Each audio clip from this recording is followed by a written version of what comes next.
बच्चे आज आएंगे जब ही तो उन्हें पता चलेगा कि हमारा कितना बड़ा लॉस हुआ है। हम पे तो क़यामत ही गुजर गई, कुछ भी तो नहीं बच पाया है हमारा। आप ये देखिए, एक 86 साल के बुज़ुर्ग से इतना ईरान के एक 86 साल के बुज़ुर्ग से अमेरिका और इजराइल इतना क्यों डरता था? कुछ तो उनमें पावर थी, कुछ तो बात थी। वो इमाम हुसैन के नक्शे कदम पर चलते रहे, वो सच के सामने हमेशा, चाहे वो अकेले थे लेकिन उन्होंने अपनी जान दे दी, लेकिन बातिल के सामने वो नहीं झुके।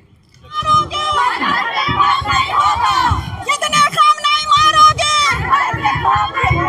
कितने खामनाई मारोगे? लब्बैक या ईरान, लब्बैक या हुसैन।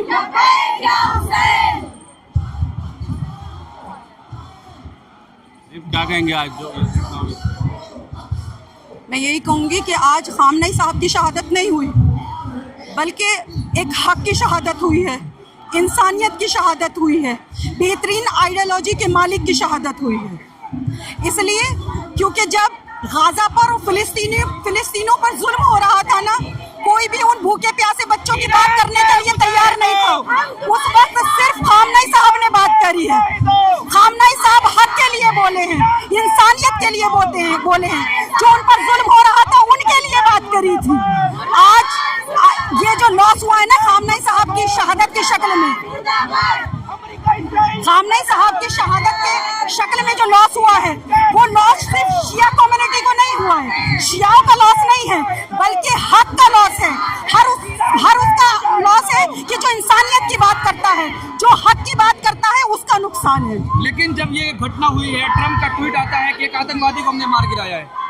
आतंकवादी का मतलब क्या होता है? हर कोई कहता तो है आतंकवादी आतंकवादी। आतंकवादी का मतलब क्या होता है? आतंकवादी का मतलब आप जानते हैं? आतंकवादी का मतलब होता है कि जो बेकसूर है उनका खून बहाया जाए। बताइए, इतिहास गवाह है, तारीखें गवाह है। बताइए कि खामनई साहब ने किसका खून बहाया है, किस पे जुल्म किया है? लेकिन इजराइल का जुल्म छुपा नहीं है। इजराइल ने जो जुल्म गाजा के बच्चों पे किए, वो जुल्म छुपा नहीं है। नाहक खून बहाया गया गाजा की जमीन पर, उनकी जमीनों को छीन लिया गया, भूखे प्यासे बच्चों को शहीद किया गया। तो अब ये बताइए कि जो इजराइल है वो आतंकवादी है या फिर खामनई साहब जो उनके लिए खड़े थे, उनकी आवाज बन के खड़े थे, फिलिस्तीनियों के लिए लड़ रहे थे। वो कोई शासन के लिए नहीं लड़ रहे थे, अपने ओहदे के लिए नहीं लड़ रहे थे, अपने रुतबे के लिए नहीं लड़ रहे थे। वो गाजा की लड़ाई लड़ रहे थे, फिलिस्तीनियों की लड़ाई, वो मजलूमों के साथ थे, उनकी लड़ाई लड़ रहे थे। तो बताइए वो आतंकवादी कैसे हो सकते हैं? अगर वो आतंकवादी होते तो इतनी तादाद में पूरी दुनिया में प्रोटेस्ट ना हो रहा होता। अगर वो आतंकवादी होते तो इतने सारे लोग उनके लिए यहाँ पर रो नहीं रहे होते। सबसे बड़ी दलील ये है कि हमारे रोते हुए, हमारी आंखों से आंसू जो छलक रहे हैं ना, ये इस बात की दलील है वो कितनी बेहतरीन आइडियोलॉजी के मालिक थे। लेकिन नेतन्याहू का भी ट्वीट आया, कह रहे कि हमने तानाशाह को मार गिराया, तानाशाह हो गए थे वो कुछ भी कह सकते हैं, इसलिए कि उनके पीछे अमेरिका का हाथ है। पूरी दुनिया में अगर कोई नहीं डरा अमेरिका से, कोई हक की बात करता रहा अमेरिका के सामने, कोई जुल्म के खिलाफ लड़ता रहा अमेरिका के सामने, अगर तारीख गवाह है कोई डटा रहा अमेरिका के सामने, तो वे सिर्फ एक जात थी और वो खामनई साहब की जात थी। वरना हर कोई अमेरिका से डरता है, अमेरिका की शर्तों पर बात करता है, अमेरिका की शर्तों को मानता है। अगर कोई अमेरिका की शर्तों को मानने को तैयार नहीं था, उनके खिलाफ बोल रहा था, तो वो सिर्फ जात खामनई साहब की थी। तो क्या कहेंगे अमेरिका और इजराइल को, आप क्या बोलेंगे? अमेरिका और इजराइल को मैं यही कहूंगी कि आप खुश हो रहे हो कि आज हमने खामनई साहब को शहीद कर दिया? खुश मत हो, हर घर से खामनाई निकलेगा। उनकी इतनी बेहतरीन आइडियोलॉजी के लिए हर घर में एक खामनाई पैदा होगा और फिर से इजराइल और अमेरिका को जवाब देगा। मतलब आप लोग डरने वाली नहीं है? नहीं, कोई भी वो डरेगा नहीं जो हक पर होगा। वो लोग डरते हैं जो हक पर नहीं होते। खामनई साहब अमेरिका के आगे झुके नहीं क्योंकि वो हक पर थे, और जो हक पे होता है वो कभी भी डरता नहीं है। इसलिए हम डरेंगे नहीं क्योंकि हम हक के साथ हैं, इंसानियत के साथ हैं और बेहतरीन आइडियोलॉजी के साथ यहाँ खड़े हैं। स्कूल के बच्चों पर भी हमला किया, कई बच्चों को मरने। मैं वही तो कह रही हूँ, आतंकवादी आप किसे कह रहे हैं? तमाम मीडिया कह रही है कि आतंकवादी का खात्मा हो गया।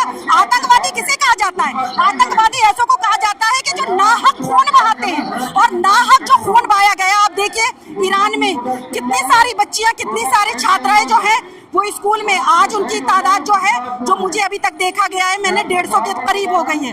तो जो नाहक का खून बहा रहे हैं वो आतंकवादी है, या जो जुल्म के खिलाफ खड़े थे, जो गाजा के बच्चों के खिलाफ खड़े थे, जो फिलिस्तीन के जो बेकसूर लोग थे उनके लिए खड़े हैं, वो आतंकवादी थे, या फिर इजराइल आतंकवादी है कि जो गाजा वालों से, फिलिस्तीन वालों से उनकी जमीन, उनकी रोटी, उनका मकान छीनना चाहता है। खतरनाक तरीके से इसका बदला लेंगे, मतलब खतरनाक तरीके से। देखिए,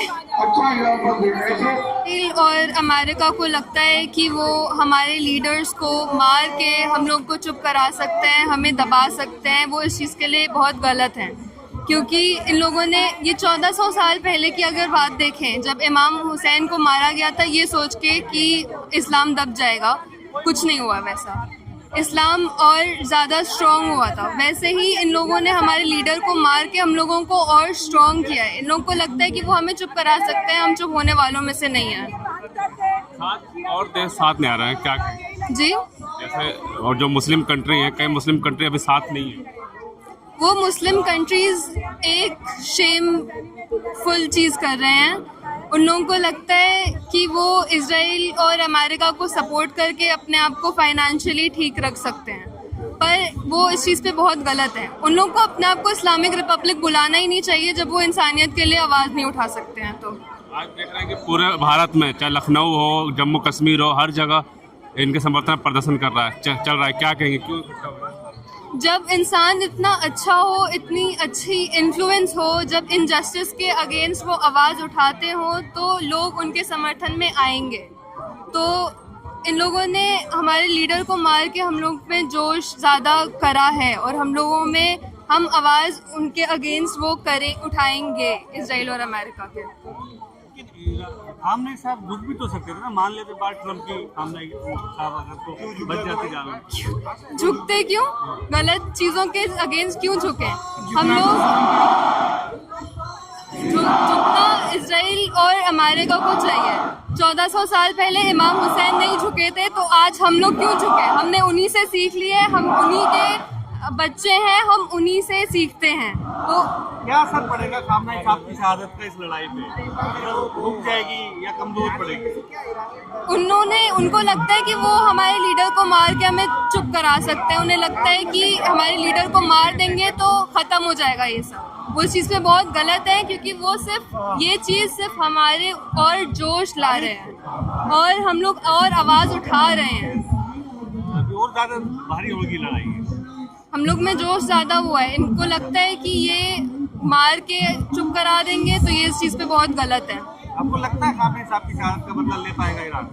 लेगा, क्यों नहीं लेगा? इतने बड़े हमारे लिए वो एक फिगर, रोल मॉडल थे, तो उनका बदला तो लिया जाएगा, उनकी मौत का बदला।